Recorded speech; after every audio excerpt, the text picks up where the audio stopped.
ચાલો રકમમાં ધ્યાન આપીએ. બંને કંપનીઓની સંયોજન કરી 30,57,000 મૂડી સાથે રેઇનબો લિમિટેડની સ્થાપના કરવામાં આવી, જે સોનો એક એવા 25,000 ઇક્વિટી શેરોમાં વહેંચાયેલી છે અને 10%ના 5,000 પ્રેફરન્સ શેરમાં વહેંચાયેલી છે. રેઇનબો લિમિટેડે રોકડ અને બેંક સિવાયની બંને કંપનીઓની મિલકતો લઈ લીધી છે. રોકડ અને બેંક લેવાનું નથી.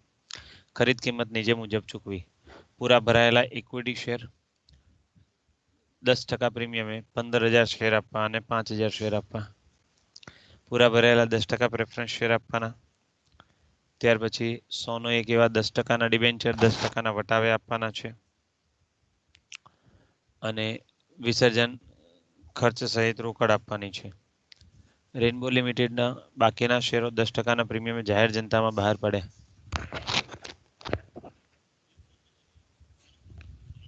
આઈએ હમણાં આવી જાઓ. હા,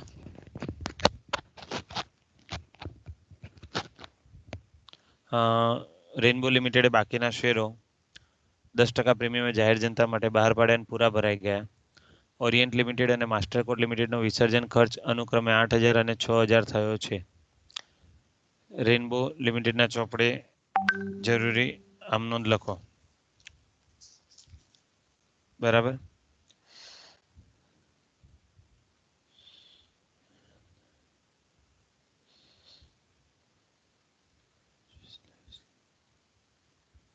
હવે ગણતરી કરીએ આપણે.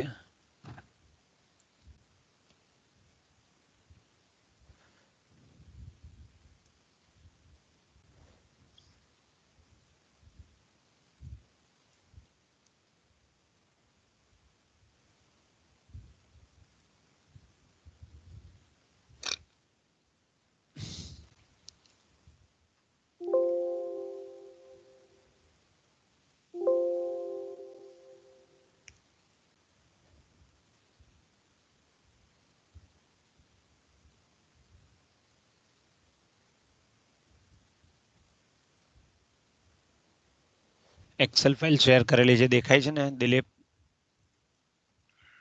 हाँ सर. ઓકે, ચલો. દાખલા નંબર 6, પેજ નંબર 267. ચાલો હવે અહીંયા ઓરિયન્ટ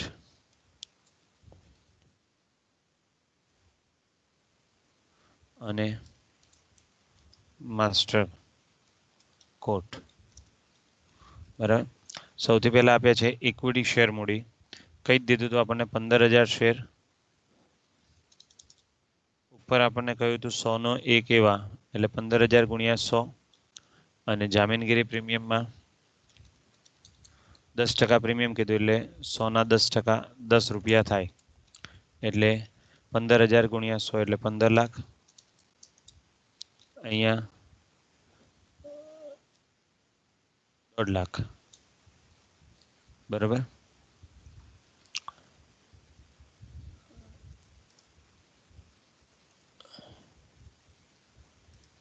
પહેલા આપણે ઓરિયન્ટનું નક્કી કરી દઈએ. પછી આપણને કહ્યું હતું 10%ના પ્રેફરન્સ શેર.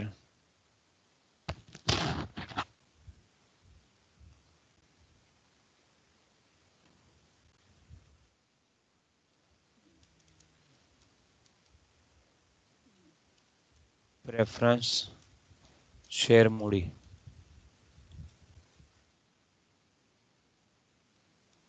10%. પ્રેફરન્સ શેર મૂડી આપણને આપી છે 5,000 પ્રેફરન્સ શેર, એ પણ રૂપિયા 100નો, એટલે 5 લાખ રૂપિયા.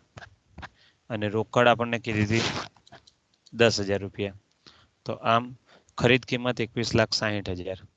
તમને એમ થતું હશે કે સાહેબે આટલો સહેલો દાખલો કેમ લીધો? એનું કારણ હવે તમને આપું હું. એક જ મિનિટ.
હલો, અવાજ આવે છે હવે?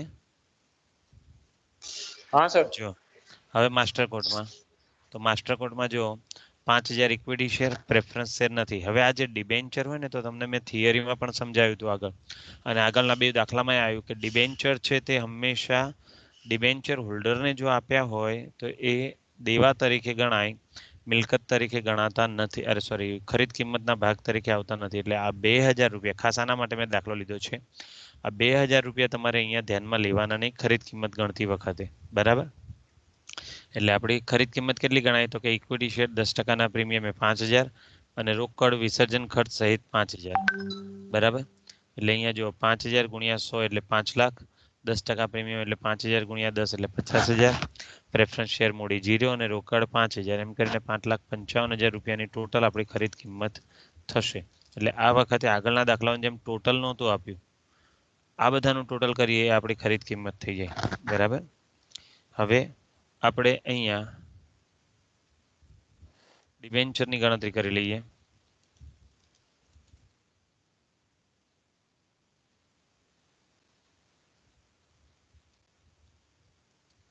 તો નવા ડિબેન્ચરની ગણતરી,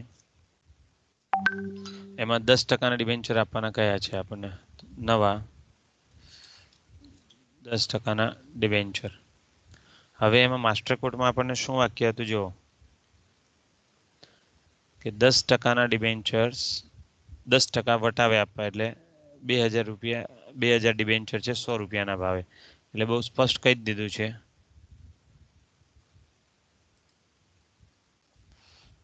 એમાં વ્યાજની ને એવી કોઈ ગણતરી નથી.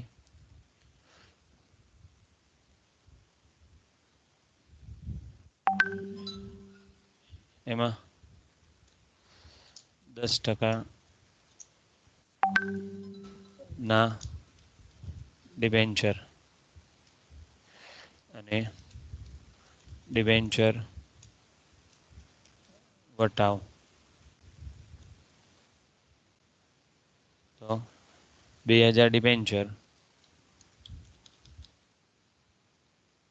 ગુણ્યા 100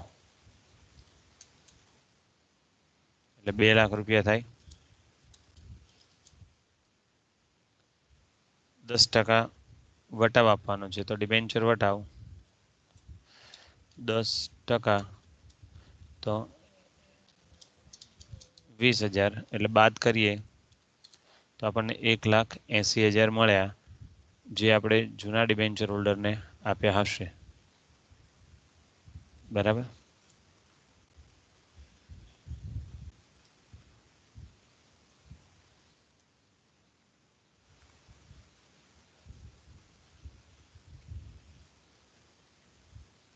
તો આ રીતે આપણે ડિબેન્ચરની ગણતરી કરી શકીએ. હવે આપણે ત્રીજા સ્ટેપમાં ચોખ્ખી મિલકત, પાઘડી કે મૂડી અનામત, જે દર વખતે ગણીએ છીએ એનું જ ટોટલ કરવાનું છે આપણે. તો આપણને મિલકતોને દેવા માટે સ્પષ્ટ સૂચના હતી. જો શું સૂચના હતી? રેઇનબો લિમિટેડે રોકડ અને બેંક સિવાયની બંને કંપનીઓની મિલકતો લઈ લીધી. એટલે તમામ મિલકતો લઈ લેવાની છે. જો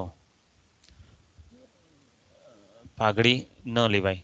જમીન મકાન 8,00,000, યંત્રો 3,00,000,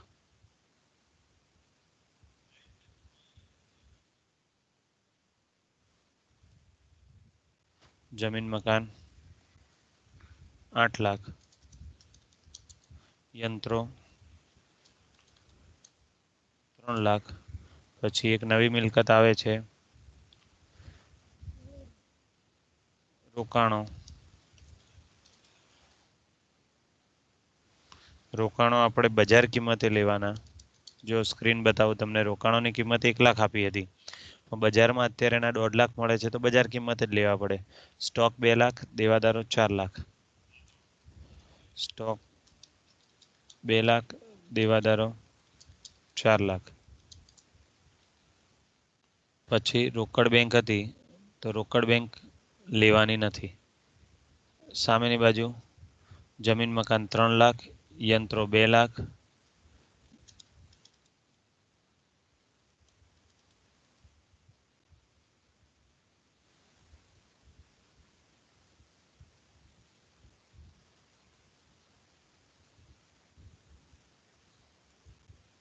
પછી બેંક લેવાની નથી, દેવાદારો 1,50,000 અને રોકડ 2.5 લાખ. તો રોકડ, અચ્છા આમાં કંઈક ભૂલ લાગે છે. જો રોકડ બેંક અહીંયા પણ આપ્યું છે અને બેંક અહીંયા પણ આપ્યું છે, એટલે 1 લાખ કદાચ સ્ટોક હશે, કારણ કે અહીંયા જો યંત્રો, પછી રોકાણો, પછી સ્ટોક અને દેવાદારો, તો આ સ્ટોક હશે, બેંક નહીં હોય.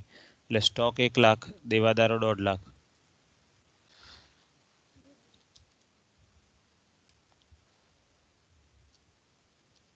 સ્ટોક 1 લાખ, દેવાદારો 1.5 લાખ. બરાબર. રોકડ બેંક લેવાની નથી, એટલે લેણી ઊંડી કોઈ છે નહીં.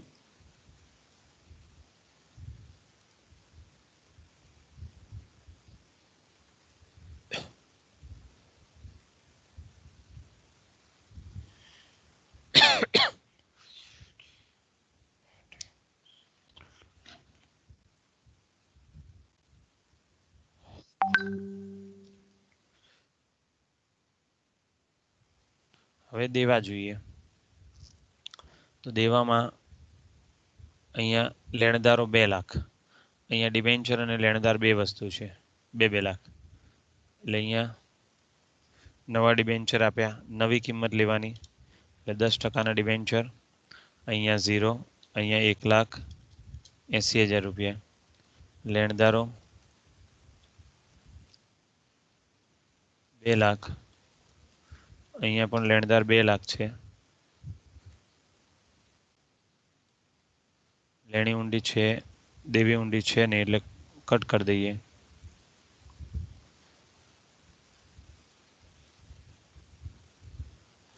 તો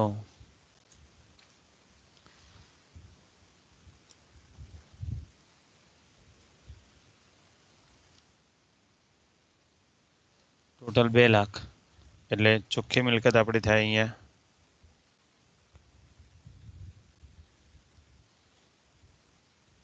એક જ સેકન્ડ, શું આપ્યું છે અહીંયા, 1 જ મિનિટ, વાક્ય. હા, બીજી એક વસ્તુ આ દાખલામાં જોવાની હતી, ખાસ શીખવાની જે હતી તમારે. રેનબો લિમિટેડે રોકડ અને બેંક સિવાયની બંને કંપનીની મિલકતો લઈ લીધી અને ખરીદ કિંમત નીચે મુજબ ચૂકવી. મતલબ માત્ર મિલકતો લીધી છે, દેવા લેવામાં આવ્યા નથી. એટલે દેવા, હા, એટલે અહીંયા ખાસ બીજો મુદ્દો આ શીખવાનો હતો. એટલે અહીંયા દેવા બાદ કરી દઈએ, પણ તો આપણે ડિબેન્ચર તો લેવા જ પડે. કેમ ડિબેન્ચર લેવા પડે? તો ડિબેન્ચરની સામે આપણે ડિબેન્ચર આપ્યા છે, એટલે એ માત્ર એક દેવું લેવું પડશે. એટલે અહીંયા ડિબેન્ચરની કિંમત 0, અહીંયા 1,80,000 રૂપિયા. બરાબર. તો અહીંયા આપણી ચોખ્ખી મિલકત આવે છે 18,50,000 અને 5,70,000.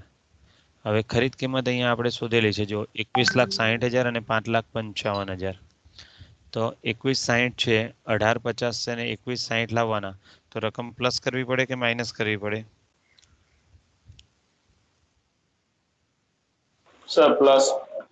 પ્લસ કરવી પડે, અને પ્લસ કરીએ એટલે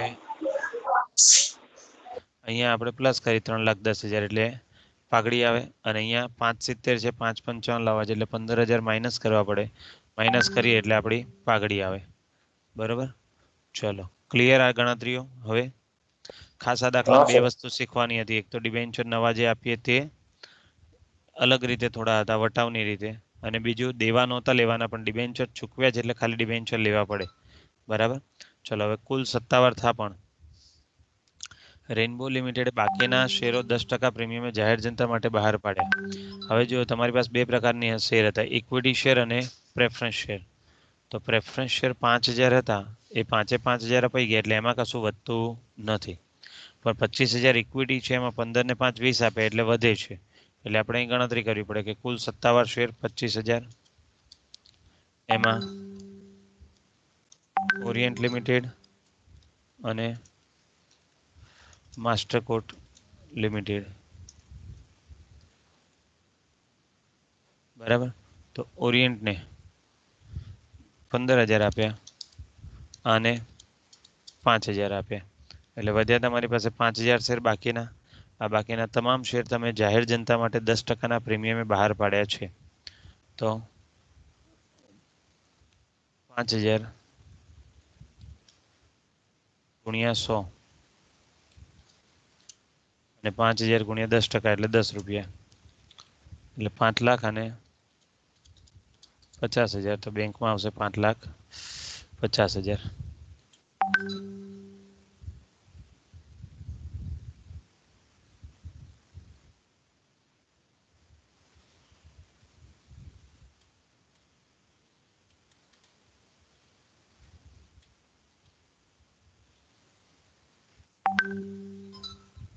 બરાબર.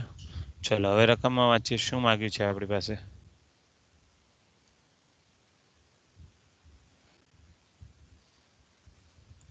રેનબો લિમિટેડના ચોપડે આમ નોંધ, એટલે ખરીદનારના ચોપડે આમ નોંધ અને પાકું સરવૈયું તૈયાર કરો. તો આમ નોંધ તૈયાર કરીએ હવે.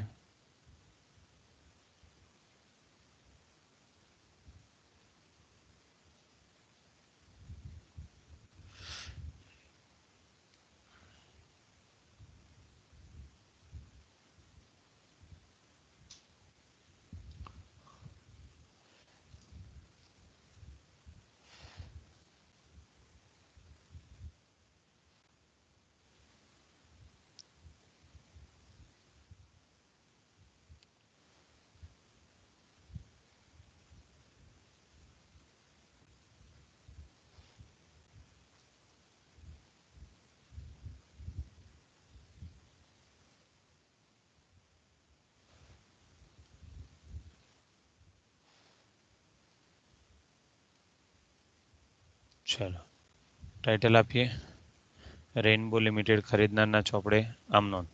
તો પહેલી 4 આમ નોંધ તમને ખબર છે.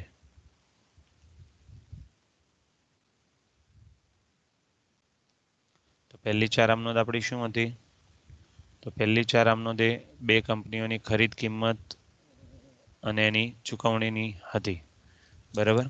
તો પહેલા ઓરિયન્ટની ચોખ્ખી મિલકત લેવી પડે અને પછી એની ચૂકવણી. એ જ રીતે માસ્ટરકોર્ટની ખરીદ કિંમત, મિલકત દેવા અને એની ચૂકવણી. તો અહીંયા જો ઓરિયન્ટમાં આપણે મિલકતો લીધી છે. તો જુદી જુદી મિલકતો, જમીન, મકાન, યંત્રો, રોકાણો. એમાં છેલ્લે પહેલા જોઈ લેવાનું ખાસ તો પાઘડી છે, એટલે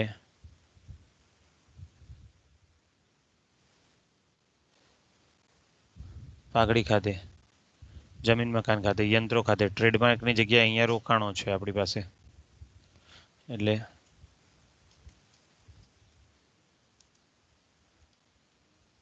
રોકાણો ખાતે. પછી સ્ટોક દેવાદારો,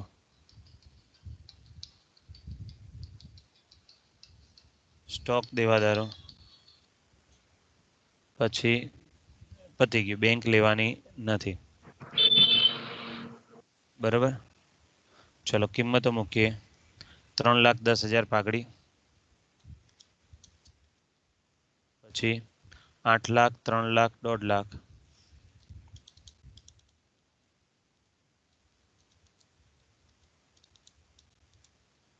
પછી સ્ટોક 2 લાખ, દેવાદારો 4 લાખ.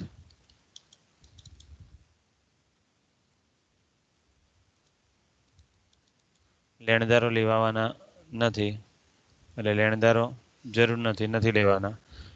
કોનો લિક્વિડેટર? તો કે ઓરિયન્ટ કંપની.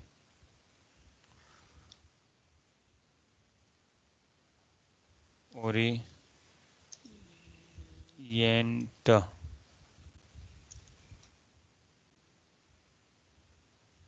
લિમિટેડના લિક્વિડેટર ખાતે તેની ખરીદ કિંમત આપણે નક્કી કરી હતી 21,60,000.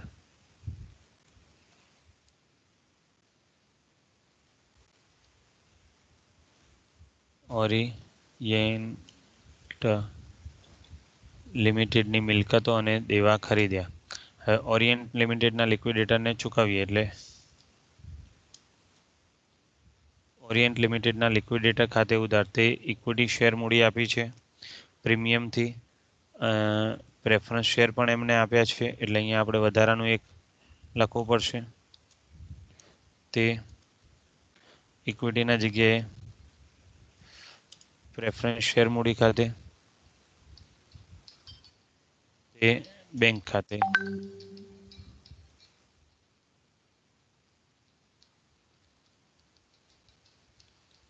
ઓરિયન્ટ લિમિટેડના લિક્વિડેટરને ચૂકવ્યા.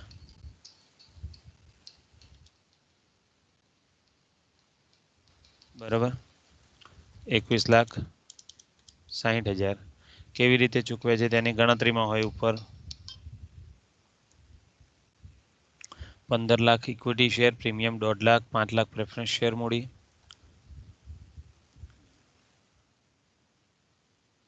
15 લાખ, 1.5 લાખ પ્રેફરન્સ શેર મૂડી, 5 લાખ અને 10,000 રૂપિયા રોકડા. આમ કરીને 21,60,000ની ચૂકવણી કરી ઓરિયન્ટને. હવે આ જ રીતે આપણે માસ્ટરકોર્ટની ચૂકવણી કરીએ તો માસ્ટરકોર્ટમાં મૂડી અનામત છે, મિલકતોમાં જમીન મકાન છે, યંત્રો છે, રોકાણો છે, સ્ટોક છે, દેવાદારો છે. જમીન મકાન, યંત્રો, સ્ટોક અને દેવાદારો 4 મિલકત છે આપણી. બરાબર, બેંક નથી.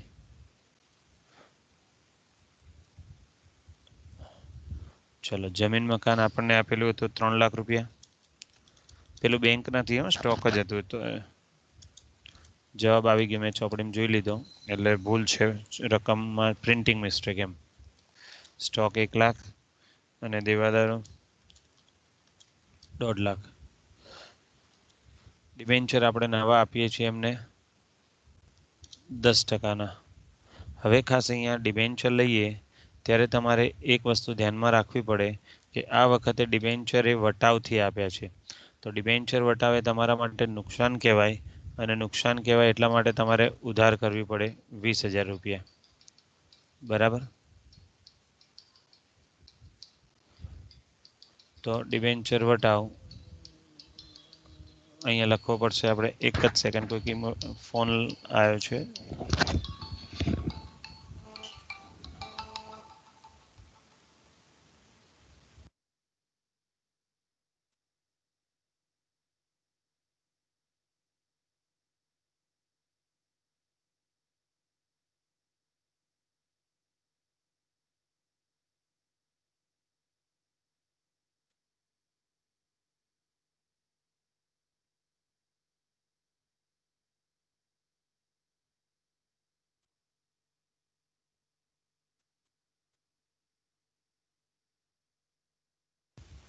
હલો, અવાજ આવે છે?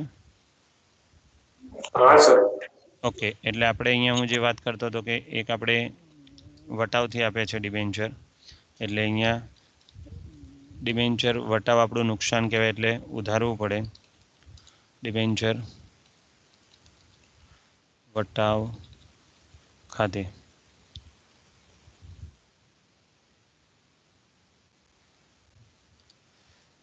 ડિબેન્ચર વટાવો તો 20,000 રૂપિયા, એટલે તમારે ડિબેન્ચર અહીંયા પૂરા 2 લાખ રૂપિયાના કરવા પડે. મૂડી અનામત 15,000 રૂપિયા છે અને એની 5,55 ચૂકવણી કરવાની. 15,000 5,55.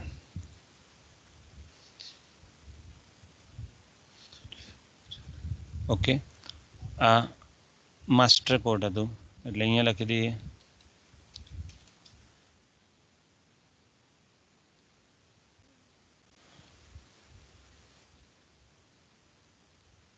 માસ્ટર કોર્ટ લિમિટેડના લિક્વિડેટર ખાતે. અહીંયા પણ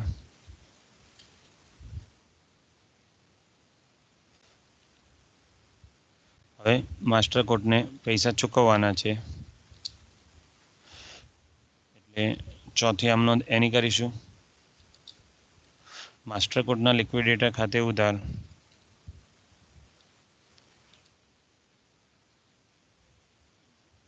$5,55,000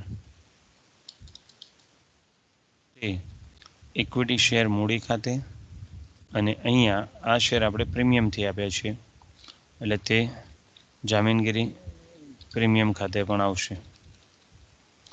શેર આપણે આપ્યા છે અને રોકડ પણ એને આપીએ છીએ એટલે તે બેંક ખાતે પણ આવશે. જો ગણતરી જોઈ લઈએ.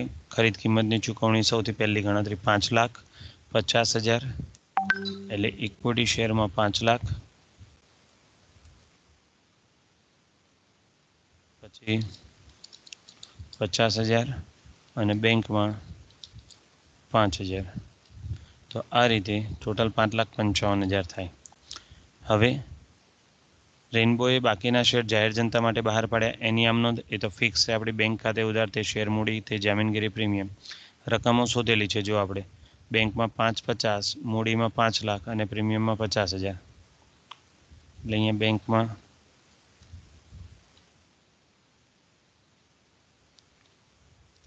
5,50,000, મૂડીમાં 5 લાખ અને અહીંયા 50,000.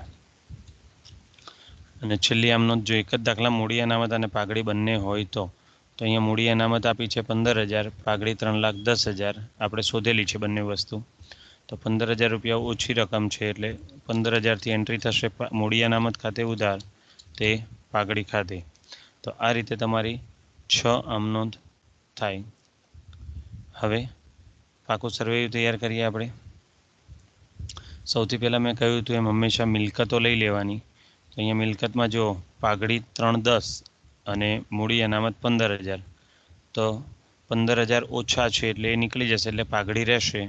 એટલે અહીંયા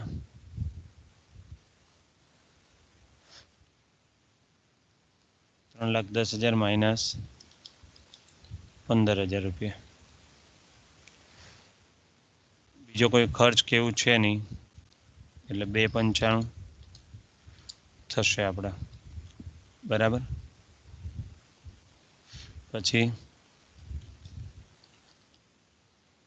રોકાણો,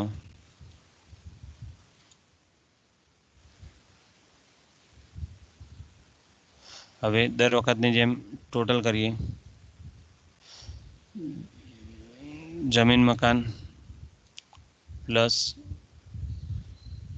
ઓરિએન્ટનું પ્લસ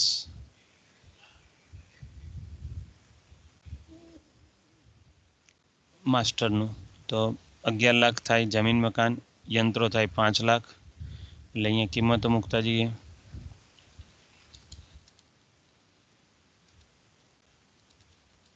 પછી રોકાણો 1,50,000. પછી સ્ટોકમાં 3 લાખ, દેવાદારો 5,50,000.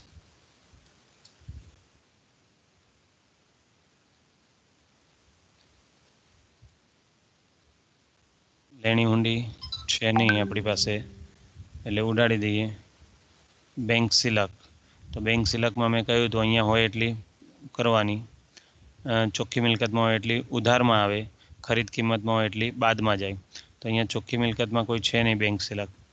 અને આ બેંક આ 5,50,000 આવી એ ઉધારમાં અને આ 10 અને 5 15 જમામાં થશે. એટલે બેંક સિલક ઉધારમાં બે જગ્યાએ ફરી વખત સાંભળી લો. એક ચોખ્ખી મિલકતમાં બંને કંપનીમાં હોય તો એ પ્લસ, બાકીના શેરમાં પ્લસ અને ખરીદ કિંમતમાં આપેલી હોય એટલી માઇનસ. ચૂકવવામાં ઉપયોગ કરી હોય એટલી આપણી પાસેથી જાય રોકડ એટલે માઇનસ કરવી પડે. એટલે બહારના ખાનામાં આવશે 5,35,000. તો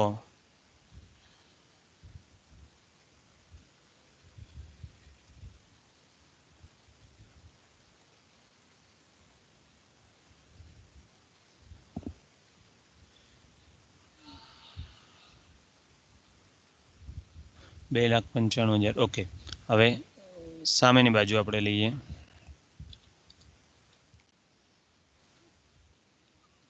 આ વખતે આપણી પાસે બે પ્રકારની શેર મૂડી છે, ઇક્વિટી શેર મૂડી અને રેફરન્સ શેર મૂડી. તો ઇક્વિટી શેર મૂડી મેં અગાઉ કહ્યું હતું એમ 3 જગ્યાએ હોય. 2 જગ્યાએ ખરીદ કિંમતની ચૂકવણીમાં હોય 15 લાખ અને 5 લાખ. 20 લાખ, 20 લાખ પ્લસ બાકીના શેરમાં હોય 5 લાખ, એટલે ટોટલ તમારી થાય છે 25 લાખ. પછી પ્રેફરન્સ શેર મૂડી પણ એ જ રીતે હોય, પ્રીમિયમ પણ એ જ રીતે હોય. તો પ્રેફરન્સ શેર મૂડી 1.5 lakh, sorry 5 lakh preference share મૂડી, અહીંયા 0 અને બાકીના શેરમાં પણ 0, એટલે પ્રેફરન્સ શેર મૂડી 5 લાખ. જામીનગીરી પ્રીમિયમ 1.5 લાખ પ્લસ 50,000 એટલે 2 લાખ વત્તા અહીંયા 50,000 એટલે 2,50,000. ત્યાર પછી 10% ડિબેન્ચર્સ. હવે ખાસ આ એક નવું આવ્યું, સમજવાનું છે તમારે. જો 10% ડિબેન્ચર આપણે પૂરી કિંમત લેવી પડે.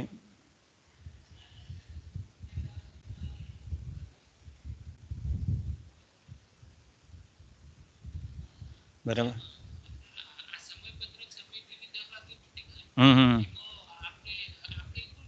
હું તમે વાઘેલા સાહેબ. હા 10 વાગે જવાનું થશે આપણે. ચલો હવે 10% ડિબેન્ચર જે ખાસ શીખવાનું હતું એ તો ડિબેન્ચર પૂરા 2 લાખ લેવાના હતા અહીંયા ખાસ તમારે. અને ડિબેન્ચરની સામે આ ડિબેન્ચર આપણે વટાવથી આપ્યા હતા, તો તમારે વટાવની એન્ટ્રી મિલકત લેણા બાજુ કરવી પડે 20,000. એટલે મિલકત લેણામાં એક નવી એન્ટ્રી કરી દઈએ, ડિબેન્ચર વટાવ.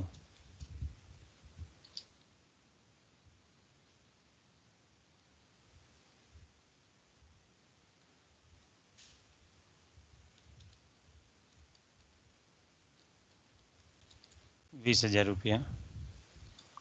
બરાબર.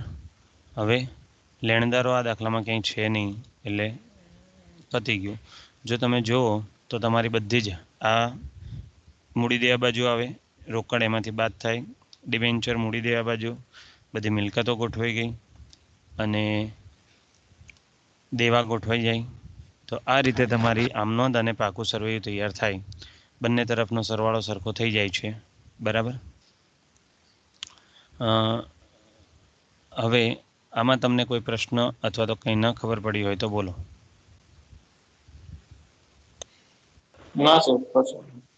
ઓકે, ડન ને? હા, તો જો આ રીતે તમે ઇન ટાઈમ હાજર થાવ બધા, તો એક જ પીરિયડમાં દાખલો પતી જાય. બરાબર, ક્લિયર? આ દાખલો હું ગણેલો મૂકી દઉં છું આપણા ગ્રુપમાં, અને આવતીકાલે આગળ દાખલો ચાલશે, પછી બીજા નવા. બરાબર, ચલો બાય.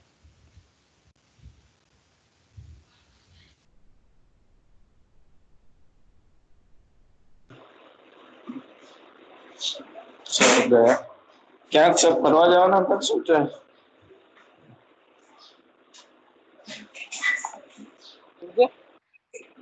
સર ક્યાંય ફરવા જવાના હતા શું? ખબર નહીં હવે. આયર્યું આવે શું કરવાનું છે આને?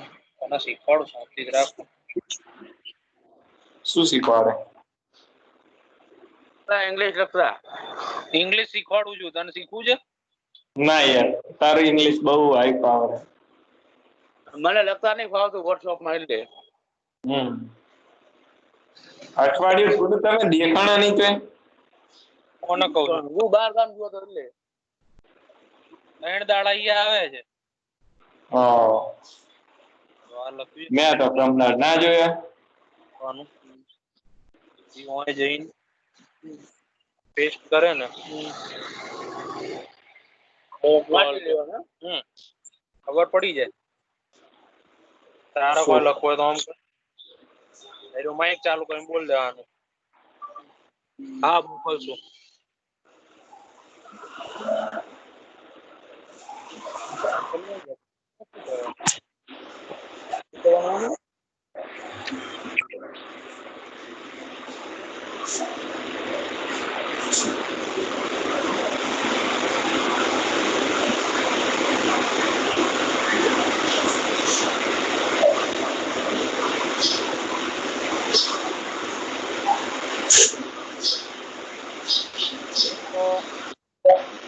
બોલ. શું કરે? હા બસ બેઠો હું. 2 નંબર. ના ઈ તો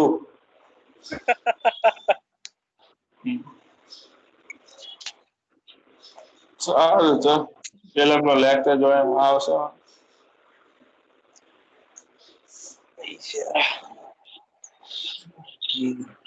ઇંગ્લિશ વાળા લેક્ચરમાં જોઈન થાજે. એ શું મોડા શાંતિથી. હા રેકોર્ડિંગ હજી ચાલુ છે શું આની? શું રેકોર્ડિંગ ચાલુ છે શું સર ની? ખબર ને હો. લાગે છે ઉપર દેખાય. મને જ ના બતાય. હશે. હશે હારું હેડ. હું શું કહેતો હતો? હલો બતાવ્યો.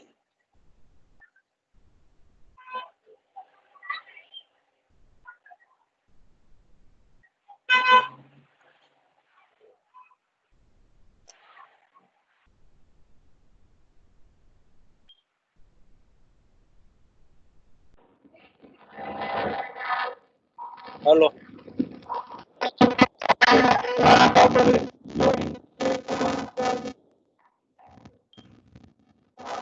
હલો.